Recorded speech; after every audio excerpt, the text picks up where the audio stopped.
Have you ever wondered what would happen if humanity could command fire from the heavens, just like the prophet Elijah did thousands of years ago?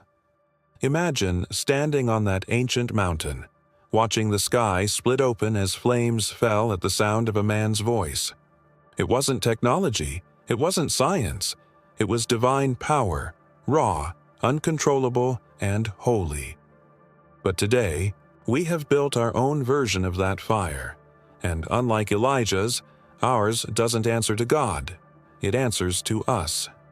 For centuries, people have looked to the story of Elijah calling down fire as proof that heaven still listens. But somewhere along the line, something changed. The fire that once fell as a sign of faith now falls as a weapon of fear. Missiles streak across the skies like bolts of judgment. Cities burn in moments, and one command from a man can erase entire nations. Tell me, does that sound like progress, or does it sound like prophecy being fulfilled? The prophet Elijah stood against kings, idols, and deception. He wasn't just a man of miracles, he was a messenger, a reminder that power belongs only to the Creator. Yet, here we are, in an age where mankind has learned to imitate the heavens. We summon lightning with machines, control storms with satellites, and unleash destruction from the skies with the push of a button. The fire still falls, but this time, it comes from our own hands. You see, there's something deeply symbolic about fire. In the Bible, it represented both purification and judgment, light and wrath, depending on who held the authority behind it. Elijah used it to reveal the truth. We, however, have turned it into a tool of domination. Maybe that is why so many people feel that eerie sense of déjà vu when they hear about fire from heaven. Because somewhere deep inside, we recognize it. We've seen it before. What if the ancient prophets saw more than we realize? What if their visions weren't only spiritual warnings, but glimpses of the very future we're living in right now? The kind of future where the line between divine and technological fire becomes almost invisible. Where mankind no longer waits for signs from heaven, because it has learned to create its own. Stay with me, because what you are about to discover might change the way you look at both prophecy and progress. The story of Elijah isn't just about the past, it's about us, about now, about the moment when humanity stands at the same crossroad he once faced. The difference? Elijah called down fire to prove God was real. We've built it, to prove we no longer need him. And that's where everything begins to shift, because the fire that once came from heaven is now rising from the earth. And as the smoke of our own creation rises into the sky, we begin to wonder, how close are we to repeating the very moment Elijah stood before the altar, waiting for the heavens to respond? Except this time, the fire doesn't wait for faith. It waits for a signal, a launch code, a spark of human pride. What's happening right now isn't just history repeating, it's prophecy unfolding. And if you felt that quiet stirring in your spirit while listening, that's not coincidence. It means something inside you recognizes this truth. The world has seen this before, and it's seeing it again. If you believe these messages matter, if you sense that what we talk about here carries something deeper than entertainment, then I want to ask for something simple but powerful. Take a moment to like this video. It may seem small, but it tells the algorithm that voices like this deserve to be heard. It helps this message reach people who are searching for answers, people who feel the same urgency you do right now. And if you haven't yet, subscribe to the channel. Not for numbers, not for vanity, but because every new person who joins keeps this mission alive. Every subscriber becomes part of a community that refuses to stay blind to what's unfolding in front of us. When you subscribe, you're saying, I want to keep watching, I want to understand more, I want to stay awake. Leave a comment too, I read them all. Tell me what you think this fire represents today. Is it a warning, a sign, or something else entirely?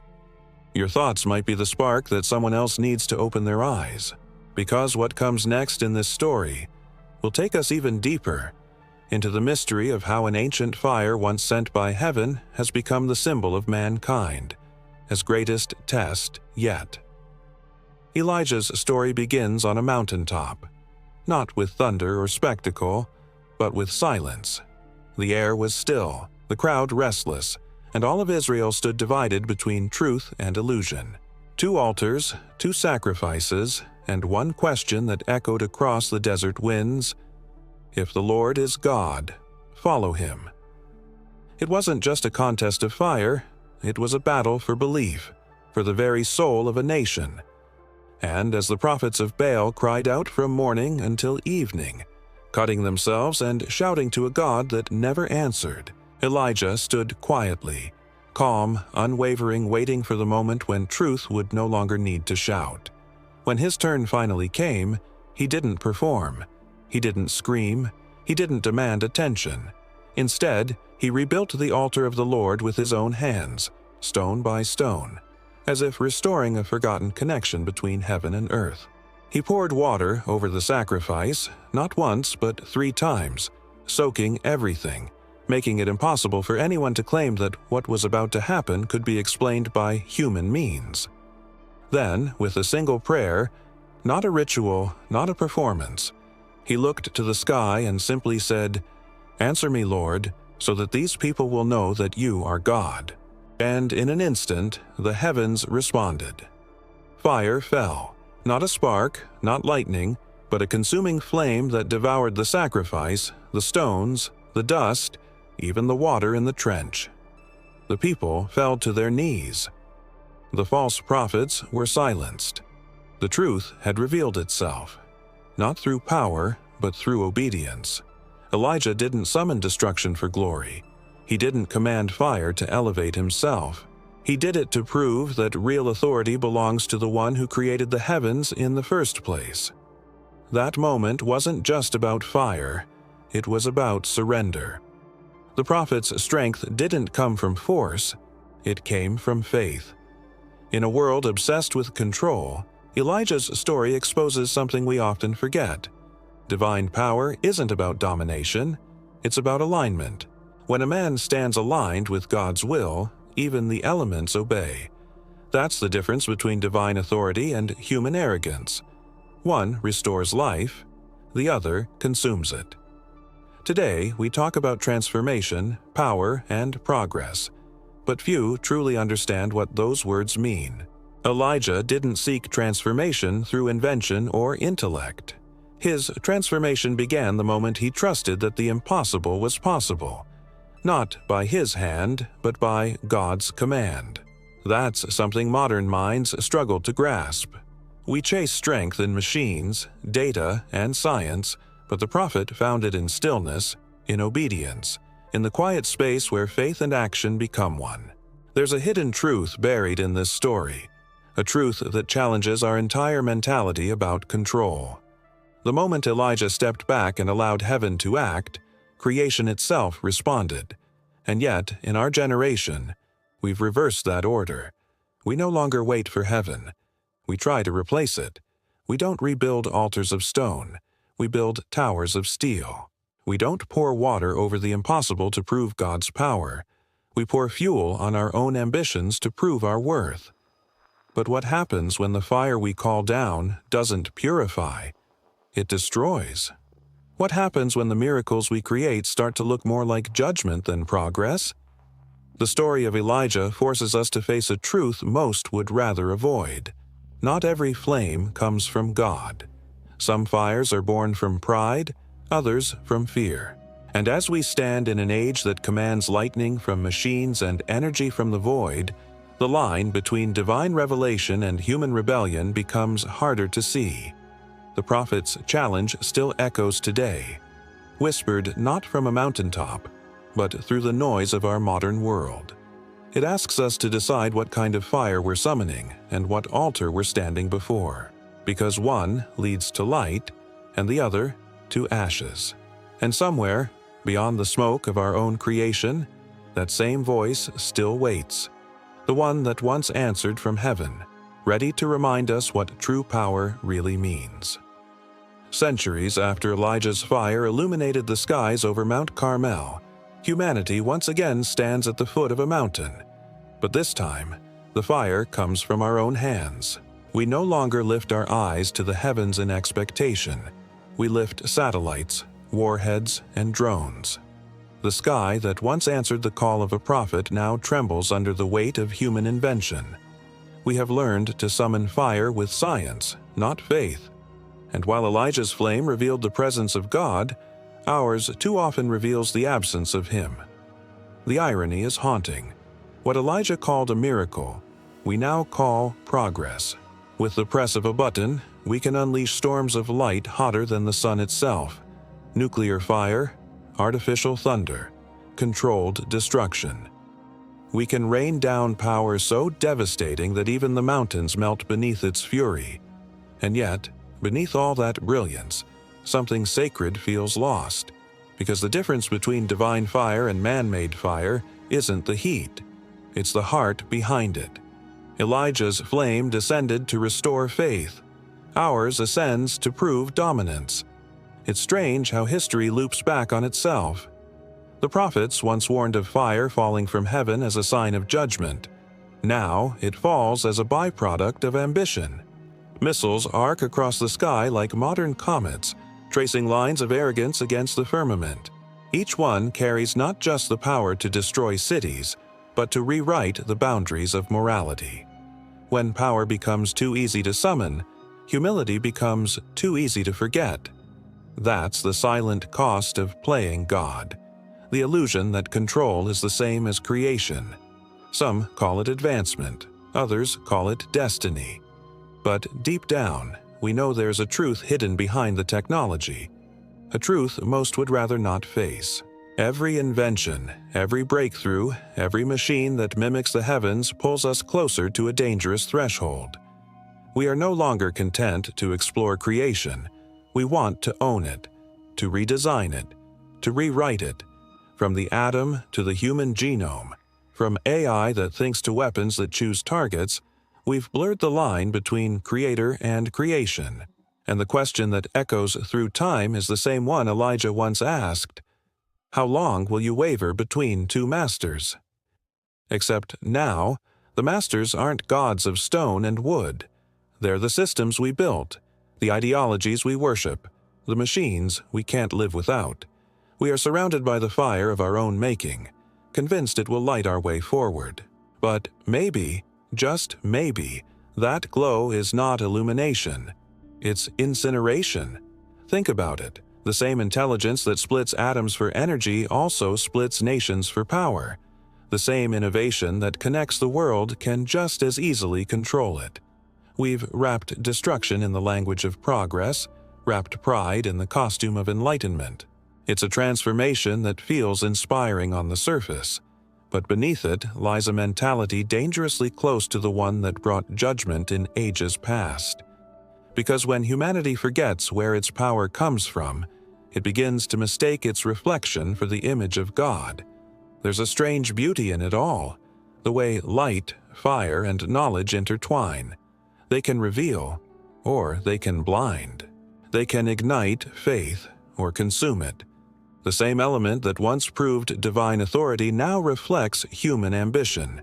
It's a mirror showing what we've become: creators without restraint, seekers without reverence.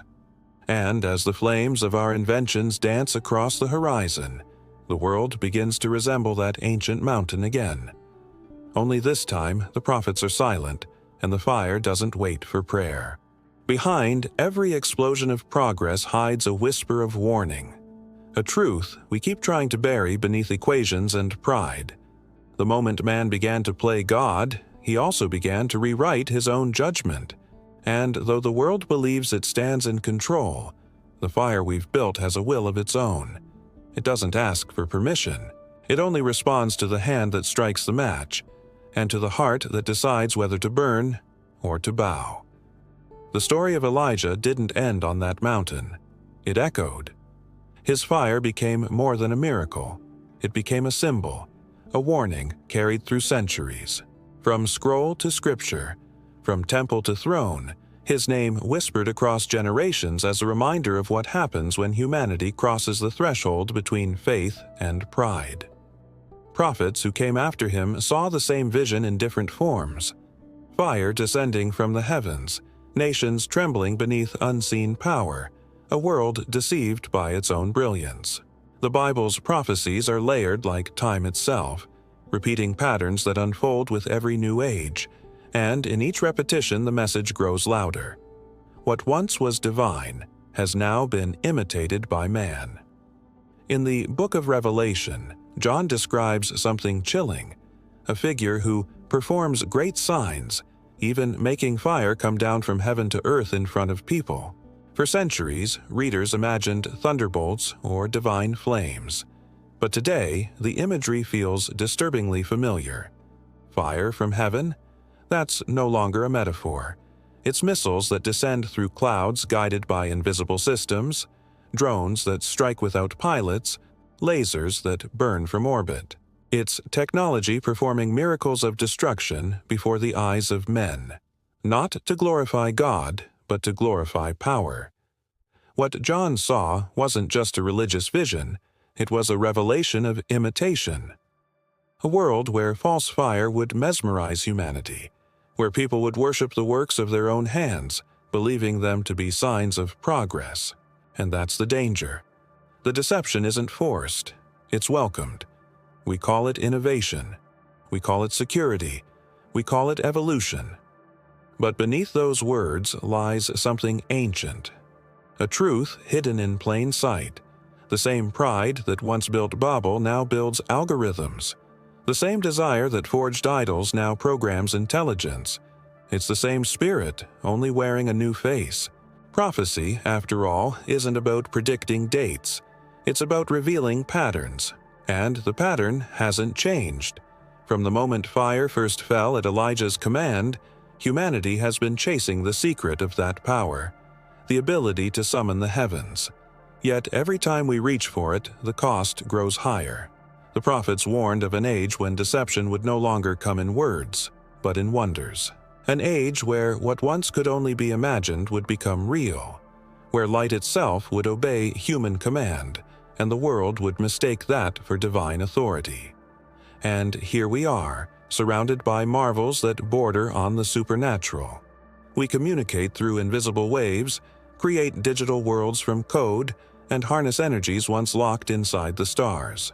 If a man from 2,000 years ago saw this, wouldn't he call it fire from heaven? Wouldn't he see in our satellites and war machines the very signs he was warned about? The line between prophecy and present reality has blurred, not because Scripture has changed, but because we have become the fulfillment of it. The impact of that realization is immense. It shifts the entire perspective of what the prophets might have seen. Maybe they weren't only describing divine wrath, but also human creation. The moment when technology would become indistinguishable from miracle, when humanity would wield godlike control without godlike wisdom. That's the heart of the deception Revelation spoke of. Power without purpose, brilliance without boundaries. The kind of transformation that feels like progress but leads to ruin. We've entered an age where the supernatural and the synthetic walk side by side, and few can tell them apart. We re-witnessing the merging of revelation and reality. A world where fire from heaven is not an act of faith, but a command in a code. Yet behind every system, every spark of genius, there's a choice being made. The same choice Elijah once posed to a nation. Whom will you serve? Because even in the modern age where knowledge has multiplied and truth has been redefined, that question still burns hotter than any flame we've ever summoned. And as the world continues to marvel at its own creations, there's a growing unease beneath the surface. An awareness that maybe all this power was seen long before we were ready for it. Maybe the prophets didn't just witness the end. Maybe they witnessed us. Fire has always been more than a force of nature. It's a language. It speaks in warmth and in warning, in light and in devastation. From the first flame that illuminated a cave to the infernos that now engulf cities, fire has followed humanity like a reflection of its own heart. It reveals who we are. In the hands of God, it brings revelation, light that exposes, heat that refines, power that transforms. But in the hands of man, that same fire often brings ruin. It becomes a weapon, a symbol of dominance, a mirror of our hunger to control what was never meant to be tamed. Elijah understood that fire was not his to command. It was something sacred. When he prayed for the flame to fall, he wasn't trying to manipulate heaven. He was aligning himself with it. The fire that answered him wasn't destruction, it was revelation. It burned away doubt, falsehood, and pride, leaving only truth behind. It didn't consume to destroy, it consumed to purify. And that is the paradox we face today. The same fire that once revealed God as presence now hides behind the veil of human invention. We've turned a divine symbol into a human signature, forgetting that the source defines the meaning. Every generation thinks it can control the flame, but history tells a different story. Empires rise under the glow of progress and fall beneath the smoke of their own arrogance. The moment fire becomes a tool of domination instead of enlightenment, it begins to burn inward. The same brilliance that drives discovery can also fuel destruction. And the same light that once guided prophets now blinds the eyes of those who believe they've outgrown the need for faith. That's the tragedy of modern power. We've learned to ignite the heavens but forgotten how to illuminate the soul. There's a spiritual truth hidden in this balance that few are willing to confront. Fire has always represented transformation, but transformation requires surrender. When gold passes through the flame, it doesn't resist. It melts so that its impurities can be removed. But humanity has built a mentality of resistance, trying to master the very element meant to humble it. We want the brilliance of the flame without the breaking it demands. We seek revelation without repentance, light without loss. And as a result, our fire purifies nothing. It only consumes. The prophets spoke of a generation that would call darkness light and light darkness. One that would take what was sacred and make it common. Perhaps that's what we're living through now. The age where the spiritual meaning of fire has been inverted. It no longer descends from heaven as a sign of faith. It rises from earth as a product of pride. The difference is subtle, but the impact is enormous. One invites transformation, the other feeds destruction. One reveals the truth, the other buries it beneath ashes. And yet, fire itself hasn't changed, only the hands that hold it have. In the stillness of its glow lies a truth that transcends time. Fire will always reflect its master. In the hands of the humble, it refines. In the hands of the proud, it destroys. That's why the story of Elijah still matters, because it reminds us that divine power isn't about control, it's about alignment. The prophet didn't command the flame, he invited it. He didn't demand proof, he sought presence. And maybe that's what our age has lost, the ability to see fire as a messenger, not a tool. There's an emotional weight in realizing how far we've drifted from that understanding. We live surrounded by artificial light, yet the world feels darker than ever. We chase enlightenment through innovation, but what we find is emptiness. We hold fire in our hands, but it no longer warms us. It burns. The same light that once descended to confirm God's reality now rises to confirm our rebellion. And still, beneath all this noise and brilliance, the question remains. Not whether we can command the fire, but whether we deserve to. Because the day may come when the flame we've created demands an answer of its own. For centuries, the name Elijah has carried more than the memory of a prophet. It carries a promise. Near the end of the Old Testament, the prophet Malachi wrote something extraordinary, something that felt less like an ending and more like a beginning. Behold, I will send you Elijah the prophet before the great and dreadful day of the Lord. It wasn't a statement of nostalgia. It was a declaration of return, not of the man himself, but of his spirit, a spirit of truth, conviction, and awakening, a fire that would not burn to destroy but to illuminate what the world had forgotten. This idea, The return of the spirit of Elijah isn't about a ghost from the past, but a movement of transformation that rises whenever humanity drifts too far from truth. It's the same spiritual current that calls people back when the noise of the world grows deafening. Elijah's spirit was never defined by miracles alone. It was defined by courage, the courage to stand alone on the mountain when everyone else bowed to false gods. That same courage seems to be stirring again, quietly but undeniably, in hearts all over the world. Look around. In an age of distraction, deception, and division, people are beginning to feel something shift inside. They're questioning the systems that once promised peace but delivered confusion. They're sensing that behind the facade of progress, something deeper is unfolding, a revelation waiting beneath the surface of chaos. The return of Elijah's spirit doesn't come with thunder, it comes with awakening. It's not the fire that consumes the earth, but the one that rekindles conscience. And maybe that's the real meaning behind the prophecy. Not that Elijah himself would step out of the clouds, but that his fire would ignite again within those who still dare to believe that truth has not vanished. It's a call to repentance, yes, but also to clarity, to see beyond the illusions we've built. The world is hungry for authenticity, for voices that cut through the deception, for hearts that refuse to be lulled to sleep by comfort and conformity. The spirit of Elijah has always appeared when humanity needed to remember who it serves. It's fascinating how this prophecy aligns with the rhythm of human history.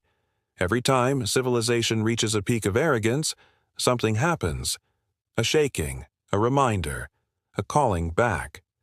It's as if the divine refuses to let creation lose itself completely. The same fire that once fell from heaven now burns within the souls of those who feel that something isn't right. You can sense it. People leaving behind superficial pursuits, searching for meaning in the midst of noise, seeking the quiet where truth still speaks. That's the echo of Elijah's voice, not in thunder, but in conviction. This awakening doesn't always make headlines. It happens in silence, in late-night thoughts, in whispered prayers, in the decisions that no one sees. It's the hidden movement beneath the machinery of the world, the invisible resistance against moral decay. That's how the spirit of Elijah works, not through spectacle, but through transformation. And when enough hearts catch that flame, the fire spreads, not to destroy nations, but to awaken them.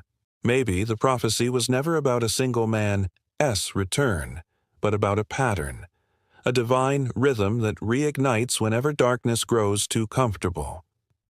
It's happening now, in the midst of uncertainty and noise, where ordinary people begin to feel extraordinary conviction, the kind of conviction that refuses to bow to false light, that chooses truth even when it burns. Because maybe, just maybe, the fire that once fell from heaven isn't gone. It's simply waiting to be answered again. And as the world drifts further into confusion, that quiet flame grows stronger, hidden behind the headlines, alive in the hearts of those who still hear the call. The same voice that spoke to a prophet on Mount Carmel still whispers today, not in the wind, not in the earthquake, not in the fire, but in the still, small voice that comes after.